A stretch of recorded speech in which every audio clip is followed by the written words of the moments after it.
다양하고 깊이 있는 시선으로 털어드립니다. 고퀄리티 역사 생산 방송 역사 공작단. 오늘도 다시 또 역시 출발합니다. 반갑습니다. 네, 반갑습니다. 만인만세 역사 공작단. 다시 또 역시 저는 중산층 연구자 금강경입니다. 자기 소개해 주시죠. 네, 일제시기 연구하는 묘양입니다. 네, 네, 일제시대 연구하는 범인입니다. 네, 반갑습니다. 예, 항상 차별 없이 세상을 바라보려고 노력하는 왜요? 아니 너무 좋아서요. 예, 예, 뭐 100년입니다. 네, 예. 반갑습니다. 오늘도 역시 같은 주제, 같은 게스트 자기 소개해 주시죠. 네, 저번에는 좀 제대로 소개를 못 드렸던 것 같은데 한국 개인 고는농단체 친구 사이에서 소식지 팀장을 맡고 또 이게 또 약간 그런 이런 성격인지 몰랐는데요. 네. 그 자리에 연연하시는. 예, 얘기하다 보니까 좀 이게 근엄하게 얘기해야 될 것 네네. 같아요. 그다음에 이제 만인만세께서 이제 사무국원을 맡고 있는 터울입니다. 네, 반갑습니다. 역사공작단 다시 또 역시는 청취자 여러분들의 소중한 후원금으로 운영됩니다. 지금 들으시는 이 방송이 유익하셨다면 저희 역사공작단에 쌈짓돈 한번 후원해 주시는 건 어떨까요? 후원은 팟빵 후원하기 버튼을 클릭하시거나 저희 공식 계좌로 써주시면 됩니다. 공식 계좌는 국민은행 048-4001-04-174847 김태현입니다.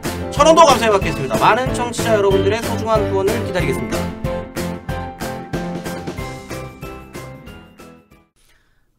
지금 게시판에 불이 났나요? 아직 안 났을 것 같은데. 아직 나진 않았을 것 같나요? 저는 났을 것 같습니다. 게시판에 지금 굉장히 궁금한 두 번째 시간인데 저번 방송 이후에 저희 방송을 떠나신 분들이 있을 것인가, 혹은 새롭게 유입된 청취자들은 얼마나 되는가, 굉장히 궁금해지는 그런 시간입니다. 홍준표 같은 분들이 있어야 되는데.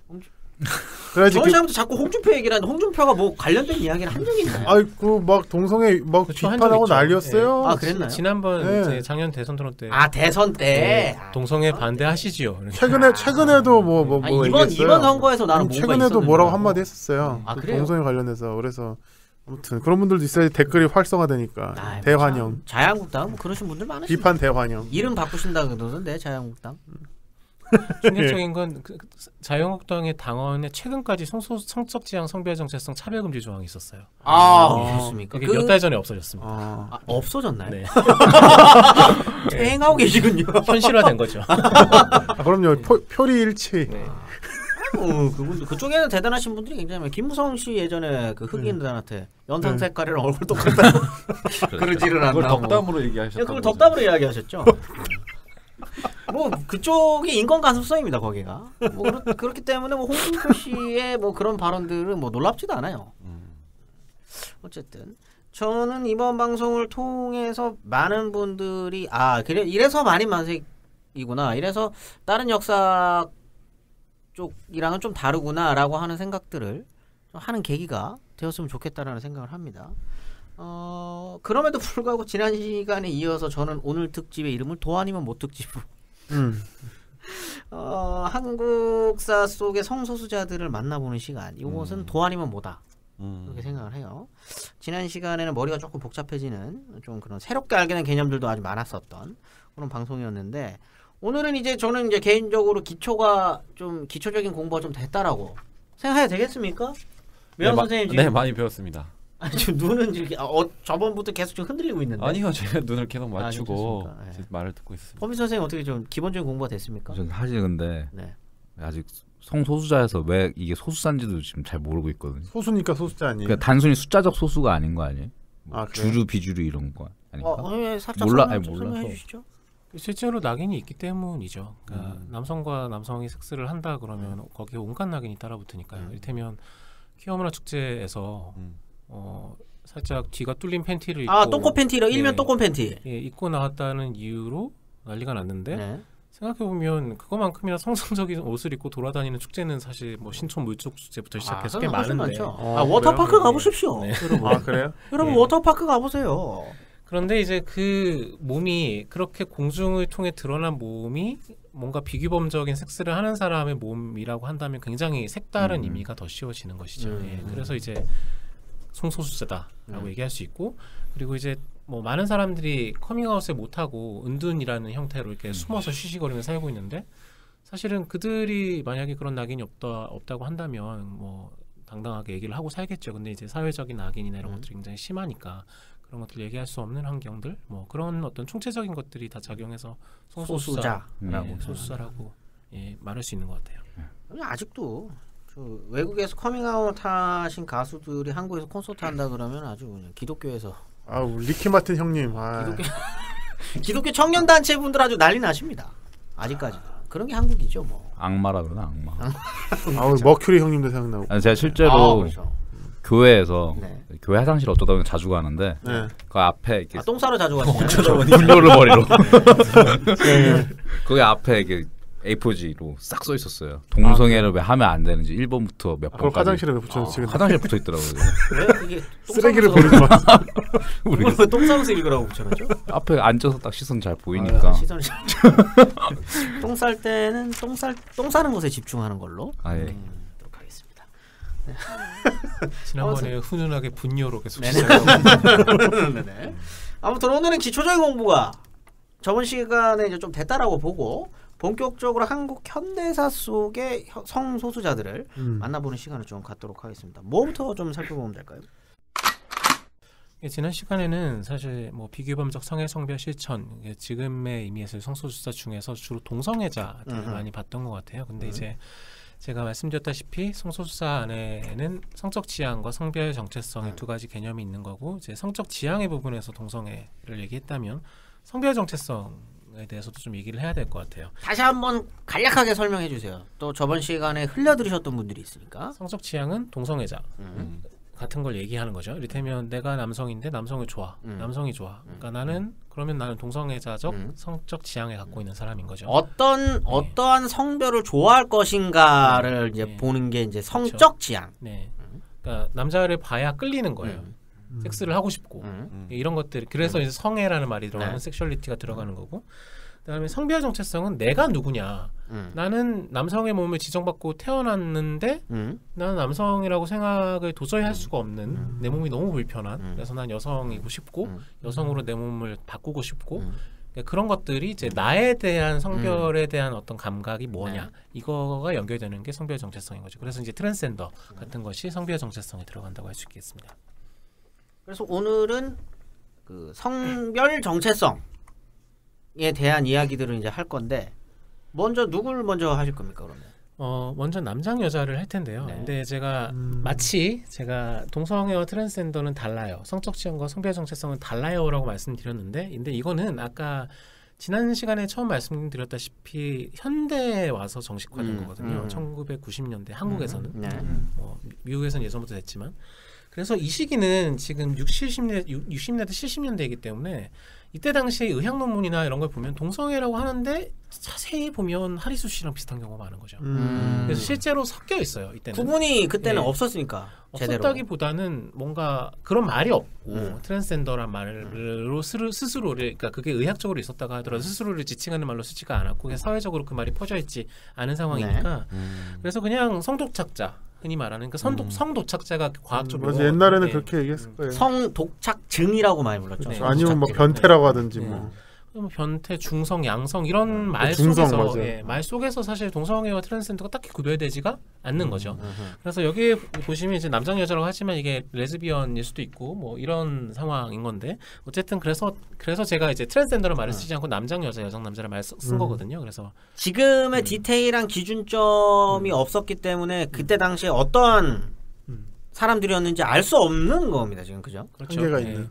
왜냐하면 이게 보면 나는 여성 남자예요, 나는 남장 여자예요라고 얘기했던 어떤 사례들보다는 그냥 어떤 기자들이 찾아가서 가십거리를 묻는다든지 아니면 어떤 무슨 형법으로 걸려가지고 기자들이 찾아와가지고 이제 경찰서에서 취소를 한다든지 이런 식이기 때문에 판단은 본인들이. 그렇죠. 동성애장 가봐 하면서 끝나는 거. 기레기네요. 그렇죠. 동성애장 가봐, 트랜스젠더인가 봐. 그래서 여기 보면은 여기 뭐 길게 얘기하진 않겠지만, 그래서 자기의 원래 지정 성별이나 이런 것들을 끝내 숨기려고 하는 분들도 되게 많아요. 나는 원래 여자다 이렇게 얘기하는 분도 있고, 그래서 못 믿는 거죠. 그러니까 기자나 이런 언론을 통해서 뭔가 얘기하는 것들을 믿을 수가 없는데, 그렇기 때문에 이제 두루뭉술을 하게 남성 여자, 여성 남자라고 한 거고. 그래서 먼저 남장 여자를 좀 보도록 할게요. 누가 보면 이제 남자인 것 같은데 사실은 이제 몸이나 어떤 지성 성별이 여성인 분을 얘기하는 거죠. 1969년도인가요? 그러니까 남과자동에 이 레스비안이라 그랬는데 그때는 레스비안. 표현이 있긴 있네요. 있긴 있는 거죠. 레스비안 커플이 12커플이 살고 있었대요. 와우. 단체로. 네. 사진도 있습니다. 사진이 보면 사진에 이렇게 눈을 가려놨는데 눈을 그냥 가려놓은 게 셀로판지로 가려놨어요. 그래서 그 마치 자체 모자이크네요. 그러니까 그렇죠. 굉장히 기만적인 거죠. 그러니까 인권 보호를 한다고 하는데 셀로판지로 이렇게 다 보이는 거 아니에요? 다 보이죠. 그러니까. 근데 이제 한쪽은 굉장히 남성스러운 어떤 여성인 거고 한쪽은 그냥 평범한 여성인 건데 둘이 살고 있는 거죠. 그래서 이 둘이 굉장히 금슬이 좋고 뭐 이런 얘기를 하는데 재밌는 것이 이 남성이 역할을 하는 그 레스비안 분들이 이렇게 막 모여서 그런 얘기를 하는 거죠. 술 먹고 남자랑 되게 유사해요. 술 먹고 막 여성 그러니까 마누라 얘기를 하는 거예요. 야 뭐 술을 많이 먹고 뭐 내가 뭐 마누라 줄게 뭐 이런 식의 어떤 농담 삼아서 되게 매스큘린한 남성스러운 어떤 놀이를 하는데 그러다가 이게 좀 과해지면 막 주먹다짐도 하고 이런 분들의 얘기가 있어요. 그래서 지금도 사실은 레즈비언 부치들의 기사도 정신 같은 것들이 굉장히 어찌 보면 남자보다 더 멋있는 형태가 나타나기도 하고 그런 형태가 나타나거든요. 그러니까 이런 걸 보면 남성성이라는 건 남성에게만 있는 게 아닌 거죠. 레즈비언 부치에게도 있는 거고, 그러니까 그리고 이제 남성과 남성성, 여성과 여성성이 이어지지 않는다는 게 사실 젠더의 원의이죠. 왜냐하면 처음에 이제 갈라질 때 생물학적 성과 사회적 성은 다르고 여성은 태어나는 게 아니라 양육되는 것이고 이런 개념이 처음에 젠더 개념의 표상이었는데 그러니까 그런 것들이 이제 반영되는 거고. 그래서 이제 이 남장 여자는 여장 남자와 비교할 때 굉장히 직업군이 다양합니다. 예를 들면 이 여성분들이 네, 보통은 이제 그런 경우들이 많아요. 그러니까 제일 많은 게 이제 그 여자 운전사들.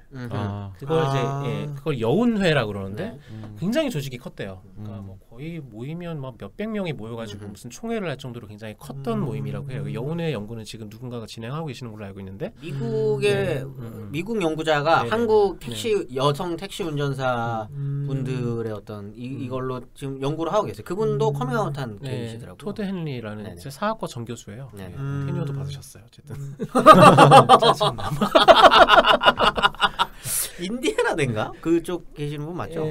샌디에고인가? 샌디에고인가? 근데 이제 재밌는 것이 왜 가능했느냐? 왜냐하면 당시에 여성이 그렇게 자영업 비슷하게 그 경제적인 부를 얻을 수 있는 직업이 정말 몇 개 안 되는데 그 중에 하나가 운전사였던 거죠. 그래서 사실은 뭐 택시 운전사를 보신 분들은 알겠지만 운전사라는 게 그때 당시엔 굉장히 돈을 많이 버는 직업이었거든요. 그러니까 지역의 무슨 중소기업이라는 수준의 어떤 왜냐하면 그때는 뭐 버스나 지하철 이런 게 잘 없었기 때문에 택시를 굉장히 많이 타던 시절이기 때문에 그래서 경제적으로 뭔가 뒷받침이 되는 그런 생활이었던 거고. 근데 만약에 경제적인 뒷받침이 끊어졌다 이런 경우에는 굉장히 슬픈 기사도 있어요. 그러니까 이런 남성 역할을 하던 이제 레즈비언 분이 이제 어쩌다가 직업을 잃게 되는데 그래서 그 기사에 보면 뭐 사실인지 아닌지는 알 수 없어요. 사실은 아까 말씀드렸다시피 이게 그냥 가십으로 쓴 어떤 잡지의 기사이기 때문에 도로 치마를 입고 업소에 나갔다라는 기사가 있어요. 여성이 굉장히 레즈비언 부치 입장에서는 정말 죽기보다 싫었을 어떤 경험이었을 텐데 어쨌든 그런 어떤 위험이 있지만 대부분의 이제 이 커플들이 할 수 있었던 거는 주로 자기 경제적인 어떤 직업이 있기 때문에 가능했던 거고 근데 그게 사실은 굉장히 좁은 거죠. 많지 않은 거고 그다음에 재밌는 게 이를테면 뭐 김옥선 국회의원 남자 여자 알아요.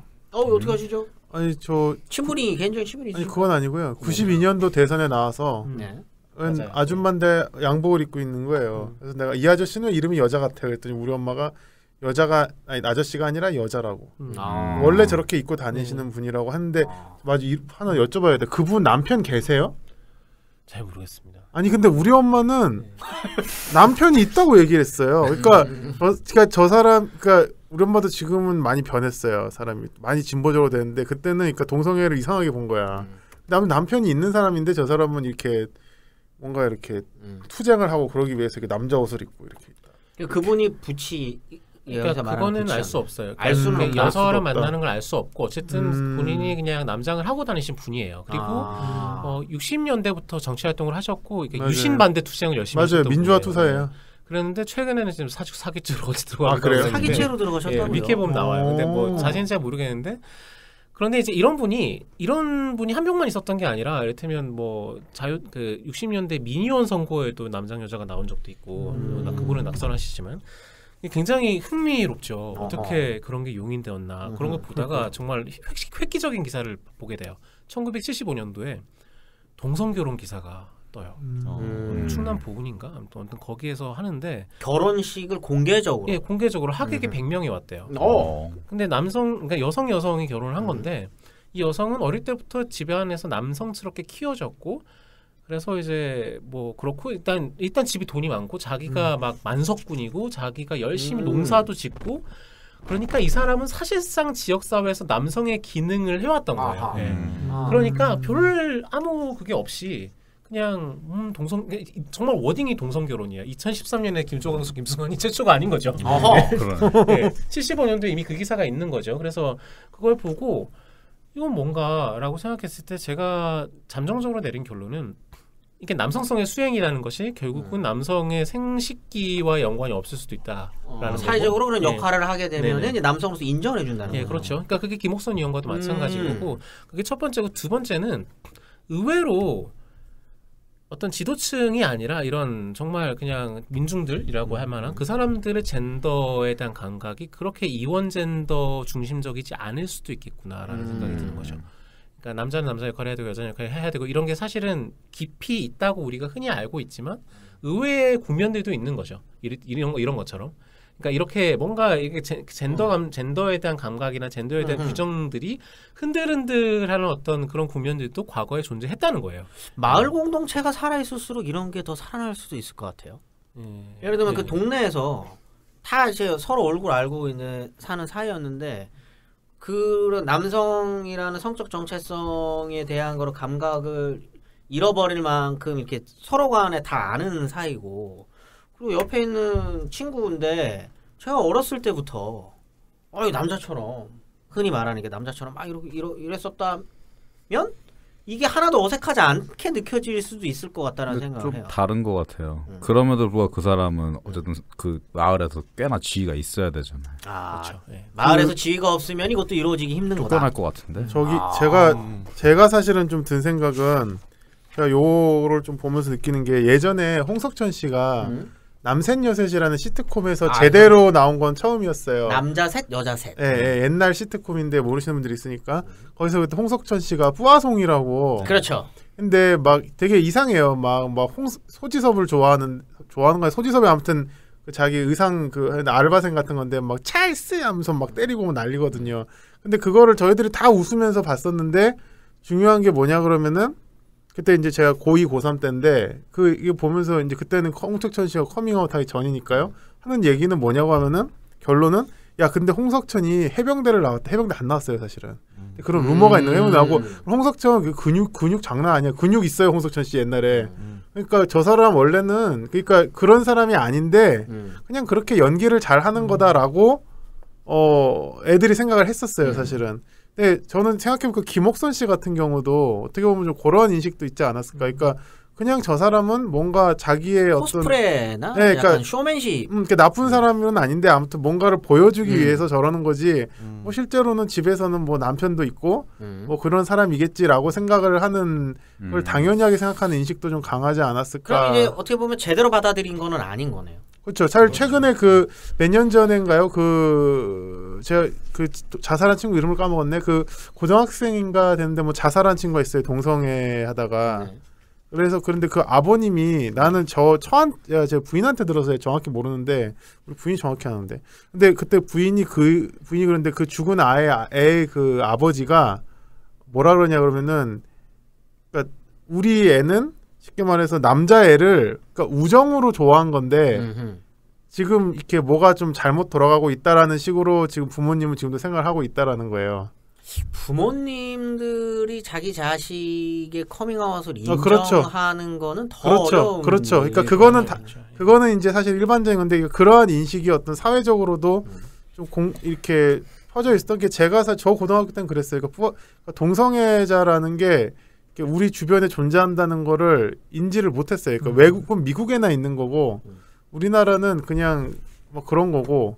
그러니까 아니면은 저도 어렸을 때 역사를 좋아했으니까 그때는 공민왕 동성애 그런 걸 이제 진짜로 생각했으니까 아니면 그렇게 이상한 사람들이 하는 거고 홍석천은 멀쩡하게 활동을 하고 있는 사람이니까 저런 것은 쇼맨십일 것이다.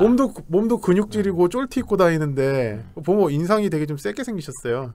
솔직히 안경 쓰고 딱 있으면은 진짜 건달 역할 같은 거 잘해요. 그러니까 그렇게 그냥 생각을 해버렸던 것 같아요. 저가 10대 때는. 예. 말씀 잘해주셨는데, 그러니까 이때 당시 사회 여론을 생각할 때 아까 얘기했던 어떤 젠더의 의외의 비규정성도 중요하지만 사실은 너무 낯설어서 그냥 아무런 가치 판단 안 하고 그냥 넘어가는 식일 수도 있었을 것 같아요. 그러니까 받아들인다기보다는 가치 판단 안 해버리는 그렇죠. 거예요. 그냥 특이한 거니까. 그러니까 퀴어 퍼레이드만 봐도 퀴어 퍼레이드가 지금 2013년, 14년에 신촌에서 할 때부터 그때부터 이제 이슈가 돼서 똥꼬 팬티 보지 쿠키란 말이 이제 난리가 나기 시작했던 건데, 근데 사실은 2000년부터 시작했던 거란 말이에요. 그래서 지금 한지가 지금 13년, 12년 만에 그런 이슈가 된 건데 재밌는 거는 2005년, 6년쯤에 봤던 사진, 그러니까 그때 찍혔던 사진의 의상은 훨씬 더 노출이 심해요. 근데 왜 그때는 얘기를 안 했을까? 그냥 퍼포먼스, 웃기는 그렇죠. 퍼포먼스로 왔나 보다. 그러니까 그냥 진지하지 않은 존재였던 거지. 이를테면 아까 얘기했던 기담이나 이런 것처럼. 그러니까 그랬을 가능성이 되게 높아요. 그래서 70년대, 60년대 말에 뒤에 잠깐 얘기 나오겠지만 정신의학자 한동세 씨라는 분이 계신데 굉장히 빠른 얘기를 많이 하셨던 분이세요. 근데 어쨌든 정신의학에서는 어쨌든 굉장히 원로급에 속하는 굉장히 굵직한 사람이기 때문에 제가 논문 쓸 때 굉장히 힘들었어요. 어쨌든 근데 그 사람이 그 동성애에 대해서 가장 전향적으로 쓴 글이 있는데 거기에 뭐라고 돼 있냐면 지금 우리나라는 성애 억압을 너무 심하게 했기 때문에 이렇게 그 몇 년대에 쓴 그게 69년인가 8년일 거예요. 60년대 글이에요. 그래서 이제 동물원을 원숭이 보듯이 그냥 신기하게 바라볼 뿐이라는 거예요. 어떤 가치 판단이 있지 않고서는. 그래서 이거는 진지하게 여론이 받아들인 결과가 전혀 아니고 그냥 성에 대해서 별 개념이 없는 사람들이 그냥 사고도 별로 안 해보고 성적 가시화도 딱히 없고 여성의 성억압도 굉장히 심한 차원에서 그런 어떤 성적인 어떤 성소수자들의 어떤 그런 재현들이 그냥 일체 낯설게만 여겨져서 그냥 진지하게 받아들여지지 않는 그런 상황일 뿐인 거다라고 이제 논평을 하셨는데 저는 굉장히 그 한동세가 쓴 모든 동성애 관련 아티클 중에 굉장히 통찰력이 있다고 생각했던 글이었거든요. 그래서 그런 맥락이 사실은 그 사회 속에 같이 병행하고 있었다라는 평가를 하는 게 잠정적으로 맞을 것 같다는 생각이 들기도 해요. 그냥 특이한 것 네네. 정도로 여겨졌었던 것 같은데 뭐 지난 시간처럼 좀 사례들이 좀 주로 이야기가 되고 있는데 뭐 흥미로운 사례들이 좀 많은 것 같습니다. 일단 이제 남장 여자를 이제 봤으니까 이제 여장 남자를 다룰 이제 차례인 것 같아요. 계속 이야기를 좀 해주시죠. 그 남성 여자는 아까 말씀드렸다시피 직업적인 다양성이 많아요. 제일 많이 나오는 게 사실은 강도예요. 복면 남장을 하고 복면 강도를 했다라는 남장 여자 얘기가 되게 많이 나와요. 여장을 하고 강도를 했다. 아니, 남장을 하고. 남장을 하고. 예. 그러고 남장 사기꾼도 되게 많아요. 그러니까 왜냐하면 사기를 치기에는 남성적인 어떤 걸 그렇게 외모를 갖고 이렇게 지위를 있는 양 이렇게 하는 게 훨씬 좋으니까. 그리고 뭐 여장 깡패도 많고 그다음에 제일 충격적인 여해적이 있었어요. 그러니까 남장 여자 해적이 부산 영도시에 출몰을 했대요. 야 이거 별명이 재밌다. 나니아였대. 이야. 나니아. 네. 야 이거 재밌다. 진짜 사실이 어떨 때 판타지보다 더 판타지. 야 이거 만화 이거 영화로 해야 되겠다 이거. 아무튼 그렇게 굉장히 많이 나타나는데 여장 남자는 언론에서 나타나니까 제가 지금 말씀드린 건 다 언론에서 그냥 제가 추후에 볼 수 있는 것뿐이에요. 실제로 어떻게 살았는지는 알 수 없어요. 주체 복원이 불가능합니다. 누누이 말씀드렸다시피 타자에 의해서 가십적으로 복원되어 있는 거죠. 그런 거죠. 예. 그런데 어쨌든 그런 틀을 통해서 지금 나와 있는 것들 중에 여성 남자들은 99.9%가 접대부예요. 성판매 여성이죠. 예. 그리고 이게 되게 흥미로운 것이 이게 남성 여자 여성 남자의 차이가 이원 젠더 안에서의 권력 차를 의미해요. 남성과 여성. 그러니까 흔히 성소수자나 이렇게 퀴어판에서 우리는 남녀 젠더 이제 더 이상 진지하지 않아 이렇게 얘기하는 사람들이 가끔씩 있는데 사실 퀴어들은 그렇게 생각 안 해요. 퀴어들이 그렇게 얘기한 적도 없고 퀴어 페미니즘 얘기하는 연구자들이 그렇게 얘기한 적이 없어요. 사실 외부로부터 들어온 낙인인데 당연히 낙인이 있어요. 이를테면 여성스러운 게이랑 남성스러운 게이가 게이 커뮤니티 안에서 성권이 달라요. 뭐가 다르다? 남성스러운 게이가 훨씬 더 인기가 많고 훨씬 더 잘 팔리고 뭐 훨씬 더 성적 대상이 잘 되고 아무튼 훨씬 더 인기가 많고 연애도 잘하고 한단 말이에요. 그러니까 근데 여성스러운 게이들 같은 경우에는 직업 선택의 폭부터 시작해가지고 그게 이제 남성으로 패싱 안 될 경우에 엄청난 뭐 트랜스젠더에 준하는 성별 비준 등의 문제들이 발생하는 거죠. 이거는 분명한 젠더의 차이인 거예요. 이원 젠더 안에서의 권력 차이인 거예요. 남성성 여성 차이 없다고 얘기한 적 없어요. 키워 안에서 마찬가지예요. 여성 남자보다 그러니까 그 남성 여자보다 여성 남자의 직업 선택의 폭이 현저히 적은 건 바로 그 남성성과 여성성의 당대의 성차가 반영된 사실인 거죠. 남자의 외투를 입었을 때보다 여자의 외투를 입고 있을 때 훨씬 불리한 그렇겠죠. 여러 가지 여건에 처한다 그 말씀이시죠. 아무리 본인이 남성 성기를 갖고 있다고 하더라도 본인의 어떤 그 드러냄이 여성스러워져 버리면 그럼 불리할 수밖에 없는. 그렇죠. 그래서 대부분의 게이들은 거기에 대해 다 공포가 있어요. 왜냐하면 게이들 중에 그런 여성성이 없는 분이 찾기가 되게 어렵거든요. 있긴 한데 대개 갖고 있기 때문에 그리고 그걸 들키는 게 어떤 사회적 의미를 갖는지에 대해서 매우 영민하게 다 잘 알고 있는 사람들. 이미 초등학교 때부터 그렇죠. 느껴집니다. 그렇기 때문에 게이들도 사실은 여성성의 한 당사자인 거죠. 이게 굉장히 중요해요. 아니 제가 사실 몰라서 그러는데 제 대학교 선배 중에 한 명이 퀸을 진짜 좋아하거든요. 근데 프레디 머큐리가 옛날에 그 보헤미안 랩소디하고 그럴 때는 내가 봐도 뭔가 약간 그래 보였거든요. 어렸을 때 내 느낌에 이게 막 머리 이렇게 길고 막 매니큐어 칠하고 막 난리라고요. 근데 80년대 가서는 갑자기 이렇게 막 근육이 세요. 런닝을 입고 막 이렇게 강인하게 보이신다고요. 나시 하나. 예. 그래갖고 나는 근데 저 양반은 왜 저렇게 바뀌었을까? 나는 그랬더니 그때 그 형이 한 얘기가 그랬거든요. 자기가 그랬다는 거를 어떤 극복하기 위한 몸부림이다라고 라고 물론 퀸의 엄청난 빠시기 때문에 그렇게 그냥 단순히 한 얘기일 수 있겠지만은 지금 우리 터울 선생님 말씀 들어보니까 또 뭐 나름의 어떤 그런 투쟁의 그건가 모르겠네요. 근데 어쨌든 프레디 머큐리 같은 경우에는 자기가 여성스럽게 보이는 거를 두려워한 케이스는 아니었던 것 같아요. 계속 이제 남성에게 달링이라고 그러고 습관적으로. 그래서 뭐 다양한 고면이 있겠지만 어쨌든 그랬었던 것 같고요. 그래서 이제 넘어가면 그 아까 얘기했듯이 그 성판매 여성이었다는 건데 이 성판매에 대해서 성매매에 대해서 잠깐 좀 얘기를 해야 돼요. 제가 성판매 여성이라고 했는데 이게 성매매 여성이라고 안 하고 성판매 여성이라고 했던 이유는 성판매와 성구매는 다르기 때문이에요. 맞아. 그리고 보통 한국에서 성구매는 남성이 해요. 맞아요. 남성이 성소수자에게도 마찬가지예요. 남성이 보통을 하고 그리고 성구매자들이 온갖 나쁜 짓을 많이 하죠. 많이 하고 뭐 그런 부분이 있는데 이제 문제가 그 흔히 지금 한국의 성매매 연구가 주로 이제 진짜 여성에 맞춰져 있어요. 그 여성기를 갖고 있는 여성. 물론 그들에게 쏟아졌던 어떤 사회적 억압이 훨씬 심하긴 하죠. 왜냐하면 엄연히 성매매 직결지가 있죠. 그 박정희 정부가 만들었던. 그다음에 기지촌이 그 전부터 있었고. 그래서 뭐 지금 성매매 특별법이 만들어지기 전에 이제 군산 화재 사건, 그러니까 창살에 가둬가지고 못 나와서 타 죽고 막 그런 상황들이 발생했던 거고. 그래서 게다가 이분들은 보건증을 들고 다녀야 했었어요. 성병 검사를 맨날 했었어야 됐고 그게 이제 특종마다 다 달라요.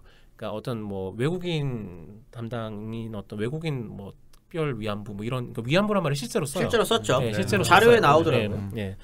어쨌든 그런 사람들에게 그 성병 검사를 했기 때문에 그래서 성병 검사가 끔찍하게 싫었어요. 왜냐하면 계속 피를 뽑아가니까 이게 마치 무슨 각축도 아닌 것이.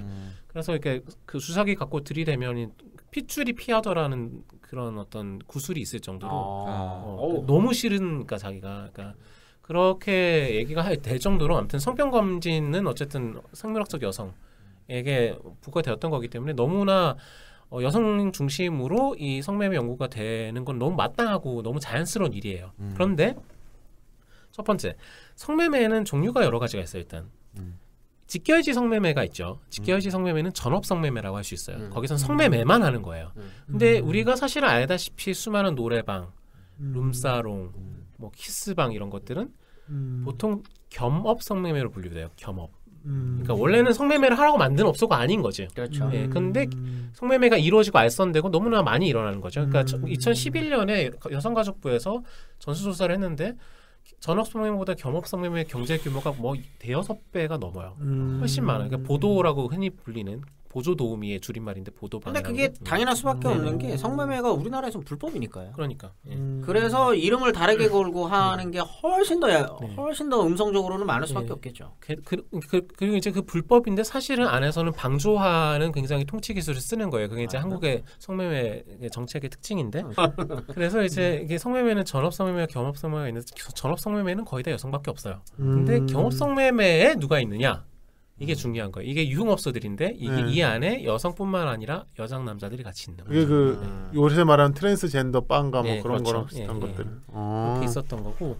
그래서 이제 제가 최근에 논문을 써서 이제 발표를 했던 게 이것과 관련된 거였어요. 1950년대 60년대 유흥업 현장과 유흥업소 종업원에 대한 낙인에 대한 거예요. 거기서도 이제 종업원이라는 말을 종사자라는 말을 썼다가 왜냐하면 종사자 중에는 포주도 들어와 있기 때문에 그 권력 관계를 무시하면 안 되기 때문에 종업원이라는 말로 바꿔 쓴 건데 어쨌든 그렇게 됐던 거고 그러다 보니까 이제 팝 보면 이때 당시에 이 겸업 성매매의 형태들이 굉장히 많아요.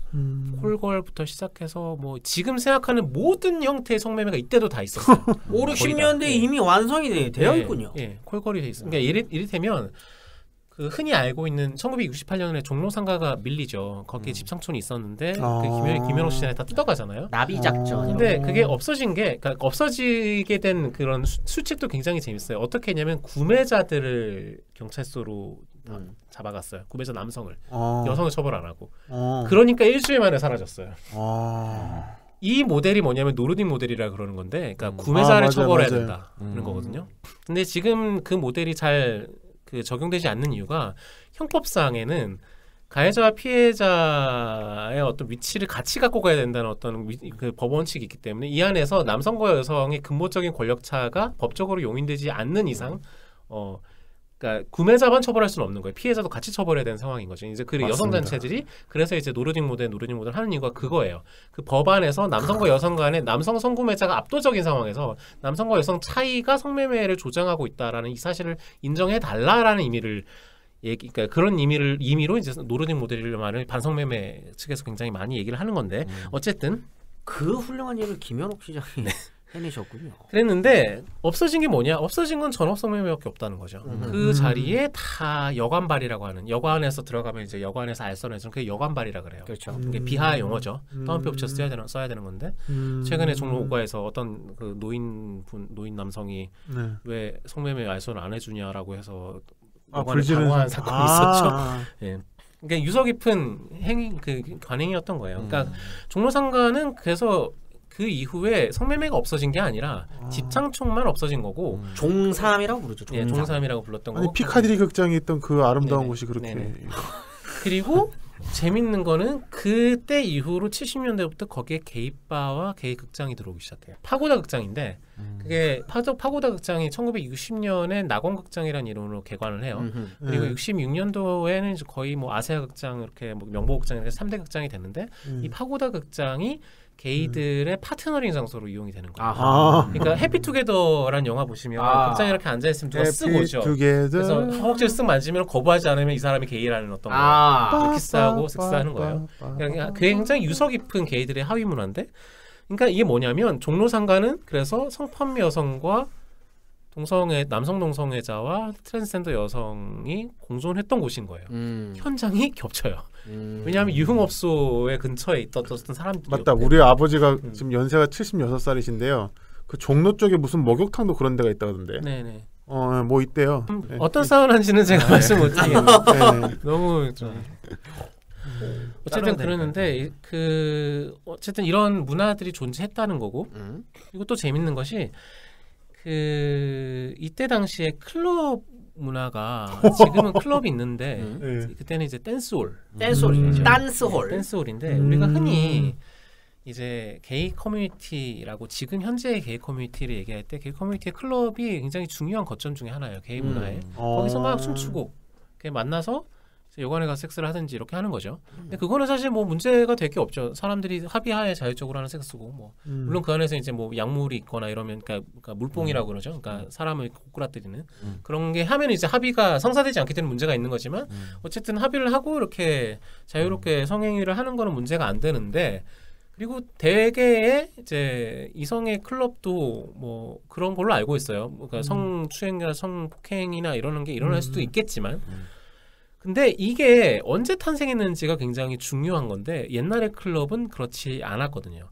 왜냐하면 옛날의 댄스홀은 처음에 댄스홀은 고용된 댄서가 있었어요. 고용된 이 사람은 접대부나 마찬가지인 거예요. 그게 지금 캐바레 문화. 네. 그래서 춤추는 댄서의 순정 그 노래가 있구나. 이름도 몰라요, 성도 몰라. 낯설은 남자 품에 뭐 얼싸안겨 와. 그래서 그때 당시에 댄스는 성병 검진도 받았어야 됐었어요. 아, 그게 진짜 이게 완전 야한 노래였구나, 그게. 이러한 문화는 현재 동남아권에는 아직도 남아 있죠. 그렇죠. 네. 어디서 댄서가 가면 태국이라든지 베트남 이런 데 가면 댄스홀에 가면 댄서들이 있고 남성들이 그 댄서를 사는 거죠, 돈을 주고. 그래서 이제 필리핀에서 그러니까 한국으로 성매매 여성으로 팔려오는 사람들 중에 상당수가 나는 그냥 클럽에서 공연하는 줄 알고 오는 사람들이 되게 많아요. 이게 그냥 춤추려고. 그러니까 이게 이런 어떤 제도적인 유착들이 있었던 것이거든요. 그랬는데 1960년대, 50년대 말부터 60년대 아르바이트 문화라는 게 생겨요. 이 댄스홀에. 이게 뭐냐? 아르바이트랑 똑같은 건데 이 아르바이트가 뭐냐면 그 한마디로 그러니까 댄스홀에서 비정규직으로 고용하는 진짜 아르바이트네요. 네. 그러니까 여대생이나 이런 경우들이 많은 거예요. 그러니까 보건증이 없어도 되고. 그러니까 그냥 자유롭게 좀 예쁘다 싶은 여성들을 불러가가지고 거기에 고용시켜서 춤을 추게 만드는 걸 아르바이트 문화라 그랬었어요. 예. 그러니까 이게 뭐냐? 그러니까 이게 사실은 우리가 클럽이라고 했을 때 자율적으로 뭔가 이렇게 아름답게 이렇게 합의를 해서 춤을 추고 바깥에 나가 섹스하는 것과 그 안에 성매매 여성이 그 사측으로부터 고용된 성매매 여성이 몇 명 있어가지고 그들이 섹스를 하는 거는 완전히 다른 의미를 가져요. 그러니까 섹슈얼리티가 자율적이다라고 얘기할 수 있으려면 성매매로부터 독립될 수 있어야 되는 거고 성폭행으로부터 독립될 수 있어야 되는 거거든요. 근데 맞아요. 이때 당시는 이렇지 않았다는 거예요. 그래서 이런 형태가 언제 이렇게 뭔가 그런 어떤 고용된 형태의 댄서들이 없는 식으로 바뀌었는지는 굉장히 제가 궁금한 부분이기도 한데. 그러게. 그러니까 보통 홍대 클럽의 발흥이라고 하는 게 90년대 중반부터를 보통 얘기하니까 아마 그때가 아니었을까 싶기도 하고 그리고 사실 나이트라는 것도 사실은 부킹과 연관이 되면서 일정한 그런 어떤 옛날식의 파트너링 부분인데, 그러니까 그러니까 그 지방 같은 경우에는 이제 나이트에 가면 이제 고용된 형태의 여성들이 춤을 추는 거죠, 플로어에서. 그러니까 이런 것들이 다 그런 어떤 유래를 갖는 거예요. 네. 이거 2000년대 넘어까지도 있었습니다. 네네. 클럽에는. 난 안 가봐서 몰라요. 아, 네. 알겠습니다. 아, 진짜로 가봤어야 되는데. 그래서 이걸 제가 강조하는 이유는 이게 사실은 여성과 퀴어를 같이 사고할 때 생길 수 있는 감수성이에요. 왜냐하면 퀴어들은 섹슈얼리티 자율성이 너무 중요해요. 우리 마음대로 동성 간에 섹스하게 해주세요. 핵심적인 의제예요. 그런데 여성의 경우에는 사실 성폭행도 있고 성매매도 있기 때문에, 그러니까 이게 이 권력이나 이 의제의 무게가 너무 큰 나머지 여성이 자유롭게 섹슈얼리티를 펼칠 수 있게 해주세요라는 말로 가기까지 굉장히 난관들이 많아요. 그러니까 그 난관들이 사실 뭐 최근에 은하선 사태라든지 이런 것과에 다 연관이 되는 건데, 여성이 섹슈얼리티를 자율적으로 향유한다라고 얘기하는 게 힘들고 그렇게 인지되는 것도 되게 힘들어요. 사실은 여성의 그 인지가 그런 건데, 사실 성소수자들은 더 힘들면서도 그걸 끊임없이 주장해요. 나는 자유롭게 섹스하는 게 너무너무 중요한 거다라고 얘기하는 건데, 근데 이러다 보면 이렇게 성매매나 어떤 섹슈얼리티나 젠더 문화에서 그 섹슈얼리티가 어떤 부분에서 이렇게 적절히 처해져야 논쟁 가능해진 것이고, 그러니까 이게 이를테면 집창촌 가가지고 성판매 여성한테 너네들 마음대로 성행위 하니까 섹슈얼리티적으로 자유로운 거나라고 얘기하는 것만큼 이상하고 빠한 얘기가 없겠죠. 그러니까 이런 어떤 균형 감각을 갖는데 굉장히 퀴어 페미니즘적인 접근이 저한테는 굉장히 큰 도움이 되었어요. 네. 그렇게 이제 여성 남자에 대한 얘기를 좀 하고. 네. 저 어려운 얘기들이 너무 많이 나와가지고 네. 여장 남자 얘기를 하고 있었는데 클럽 얘기부터 지금 너무 많아도 복잡한 이야기들. 예, 왜냐하면 여장 남자는 유흥업소 종업원이 많고 유흥업소는 사실 성매매 정책 일반과 연결시켜서 설명할 수 있었어야 됐기 때문에 그런 건데, 그러니까 조금만 더 얘기하면, 그러면 이 유흥업소에 대한 낙인, 유흥업소 종업원에 대한 낙인이 뭐냐, 이거를 좀 같이 얘기를 하는 게 좋을 것 같아요. 아까 얘기했다시피 이 유흥업소 종업원은 성병이 있을 것이다.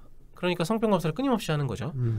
근데 흥미로운 것이 1950년대에 나병이 있는 성판매 여성이 있다라는 게 야당과 실화에 나와요. 굉장히 선정적으로 그려지죠. 왜냐하면 그 화장을 진하게 하니까 모른다는 거예요. 나병에 걸려도 폐어도. 그래서 나중에 밝혀져서 남성에게 굉장히 호되게 얻어맞고 난리가 나는 그걸 굉장히 가십으로 쓰는 기사인데 놀랍게도 1960년대 의학 논문에 이 성판매 여성의 성병 조사를 할 때 대조군으로 조사했던 사람들이 나병 환자예요. 연관이 없지 않다는 거죠.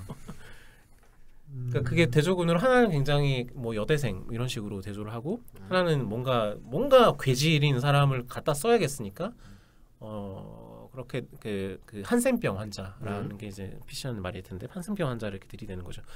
그래서 제가 이거를 찾으려고 분명히 있을 것 같아서 서울대 의학도서관에 샅샅이 뒤진 끝에 찾아낸 논문이었었어요. 예.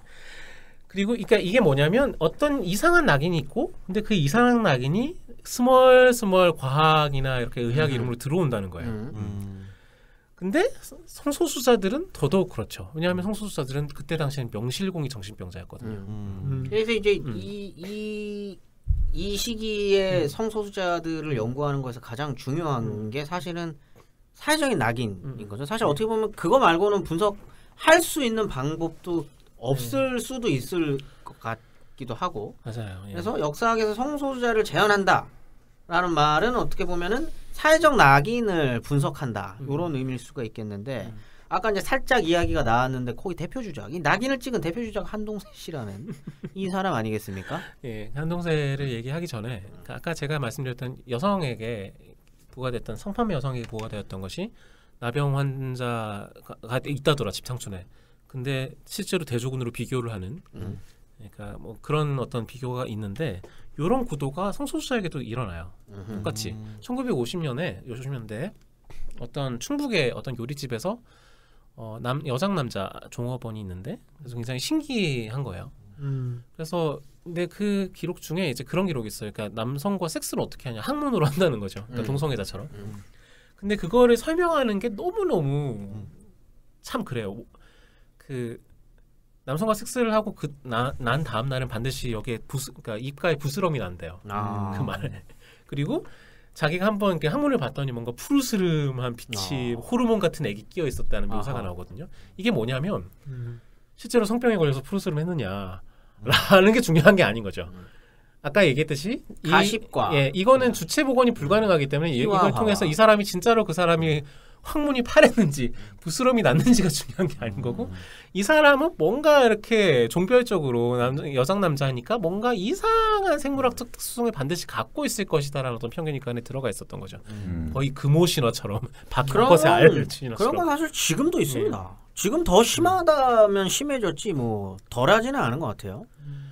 그랬는데 이제 그런 의식들이 당시 정신의학계에서 어떻게 사용되냐면 그러니까 어떻게 되냐면 이게 그런 식인 거죠. 그러니까 한동세라는 사람이 있어요. 그러니까 그게 아까 말씀을 잠깐 드렸지만 서울의대 정신과 교수였고 아버지도 정신과 의사셨고 이거 전통의 강호네요. 예, 그래서 미국에도 갔다 오셔요. 그러니까 그 시절에 그러니까 60년대 갔다 오시고 그래서 65년도에 박사 쓰시고 이렇게 73년도에 요절하세요. 예, 되게 일찍 돌아가셨는데 아무튼 그래서 나름 그때 당시에 정말 선구자적인 이런 문화정신의학이라는 불리는 그러니까 정신의학 쪽에서 문화적인 어떤 특질이 작용한다는 거예요. 왜냐하면 늘 막 무병이 있고 막 빙의가 되고 막 뭐 신화 같은 것들이 정신 질환자들한테 입에서 나오고 이러니까 당연히 사실은 그럴 수 있죠. 그러니까 정신 질환 안에 문화적인 요소가 있는 것 같다. 이런 게 있는데 그게 여기까지 들으면 굉장히 괜찮은 것 같은데 거기서 한동세 씨가 어떻게 뛰냐면 그러면 이 문화적인 뷰로 봤을 때 한국인의 젠더 섹슈얼리티의 특수성이 뭐냐라고 했을 때 한국인은 여성에 대한 성적 억압이 너무 심하고 성에 대해서 잘 얘기하지 않는다는 거예요. 분석이 아주 그냥 탁월하신데 여기까지. 근데 문제가 이게 잘 튀어서 한국에는 성도착증이 없다라는 결론에 논문을 쓰세요. 1970년에. 그게 잘 튀어서 그게 사냥되어야 될 어떤 특성이라고 얘기를 하는 거죠. 제가 중고등학교 때 무슨 시사 프로를 봤는데 거기서 그 얘기가 나왔어요. 이 가정폭력의 메인 주제는 가정폭력의 위험함. 근데 이제 쭉 하다 나 뒷부분만 봤어. 앞에 못 보고. 네. 근데 마지막 후반부가 그거야. 그러니까 이게 그러니까 이 동성애자들 보니까 아버지가 아주 남성적인 걸 강조하고 막 그런 집에서 폭력도 당하고 이런 애들이 보니까 동성애자가 된다. 그러니까 사랑으로 아이들을 감싸주세요, 여러분. 하면서 이런 식으로 흐뭇한 결말로 끝났거든요. 결말은 흐뭇한데 내가 지금 생각해 보니까 이상한 결말이야. 그렇죠. 그러니까 애를 잘 키우면은 애가 이성애자가 된다는 거 아니에요? 그러니까 이게 지금 현재도 동성애 혐오자들이 근거로 내세우는 이론인데 굉장히 그게 딱 전형적인 정상성이죠. 그러니까 이 정신의학에서 이 동성애자들을 규정짓고 병리화하는 논리가 두 가지가 있어요. 크게는 첫 번째는 프로이트, 그러니까 아까 얘기했던 엄마 아빠가 잘못했다는 거예요. 그러니까 왜냐하면 프로이트는 엄마 아빠가 나에게 억압을 줘서 내가 심리적인 어떤 병이 생겼다는 거잖아요. 그게 첫 번째고 네. 여전히 쓰이죠. 두 번째는 그러니까 이 사람들도 당시의 정신의학자들도 프로이트가 뭔가 좀 이상하다는 걸 알았을 거예요. 분명히 뭔가 도식적이고 서구 얘기가 많고 그러니까 서구와 우린 좀 다르다. 그래서 한국인의 특수성이 뭐냐? 아까 얘기했듯이 성을 말하지 않는다는 거죠. 그게 바로 미덕이다. 네, 그러니까 이런 식의 두 패스로 두 레인으로 이렇게 뭔가 병리화가 이루어지고 있었다는 게 이제 한동세의 말에서 굉장히 잘 드러나고 있거든요. 그러니까 이게 뭐냐면 그러니까 이게 말이 중요한 거예요. 아예 한국에는 그게 많이 없다라는 거가 어떤 효과를 낳았는지. 한국에는 원래 없는 거죠. 그러니까 있다고 하더라도 이 사람은 없는 거예요. 있다고 하더라도 정말 이상한 사람인 거죠. 안 증지한 거고. 예. 그게 이 사람을 인지적이고 체계적으로 배제하는 굉장히 중요한 어떤 정거처럼 되는 거죠. 그리고 끊임없이 과거를 얘기하고 끊임없이 너는 엄마 아빠 이상하니까. 그러니까 모든 당시에 그 동성애자나 성도착자 관련한 논문들은 엄마 아빠가 어떤 인간이었는지 사랑으로 대해주세요. 이렇게 얘기를 합니다. 그러니까 이런 식의 병리화가 일어나는데 그래서 이게 정리를 하면 뭔가 굉장히 합리적인 척했네요. 예, 그렇죠. 예. 아까 얘기했듯이 그 성판미 여성과 그 환상병 환자를 대조군으로 놓는 거를 그냥 학술 논문으로 과학적인 것처럼. 했듯이, 예. 그래서 이 젠더 섹슈얼리티 관련한 낙인의 그 특성이 뭐냐면 첫 번째는 가십, 아까 얘기했던 가십 그냥 재밌는 거 이런 거고 두 번째는 이 가십으로 인한 낙인이 근대화돼요. 일정 수준. 그러니까 의학 권력에 의해서 일정한 형태로 과학가들 외피를 입기 시작하는 거죠. 그러니까 이 두 가지 패스가 있는 상황인 거고 그리고 이게 뭘 의미하냐면 젠더 섹슈얼리티 억압에는 여성만 있는 게 아니라 성소수만 있는 게 아니라 둘이 같이 있는 거예요. 같은 원리로 똑같이. 그러니까 그리고 이게 뭐냐면 정상가족이 아닌 사람들 그다음에 그러니까 정상가족 내에서 이성애 관계를 갖는 사람들이 아닌 사람들을 향해서 쏟아졌던 어떤 그런 낙인 그런 식으로 이렇게 정리를 할 수가 있는 거죠. 이런 시선들이 쭉 쌓여서 지금의 성소수자를 바라보는 시선이 만들어지는 거죠, 사실. 그렇다고 생각할 수 있을 것 같아요. 이때부터 이제 쌓이기 시작하는 건데, 그래서 이번 주는 성소수자를 역사화한 어떻게 보면 첫 단계였습니다. 개념 수요일에는 어떤 개념들 좀 차근히 생각을 해보는 시간을 가졌고 오늘은 실제 이제 70년대 다양한 사례들을 중심으로 살펴보면서 한국 현대사가 찍어내렸던 성소수자들에 대한 낙인들 이런 것들을 좀 살펴보는 시간을 가졌습니다. 이제 다음 시간이 어떻게 보면은 이제 더 복잡한 이야기들이 나오고 어떻게 보면은 더 어려운 이야기들이 나올 수도 있을 것 같아요. 시계 좀 확 당겨가지고 90년대로 좀 넘어가 보도록 하겠습니다. 성소수자들에게 90년대가 대단히 특별한 의미를 지니고 있는 오늘 시기라고 하는데 왜 그런지도 다음 시간에 좀 설명드리도록 하겠습니다. 마니마세 역사공작단 다음 주 수요일에도 요 같은 특집으로 찾아뵙도록 하겠습니다. 오늘 수고하셨습니다. 감사합니다. 예, 고생하셨습니다.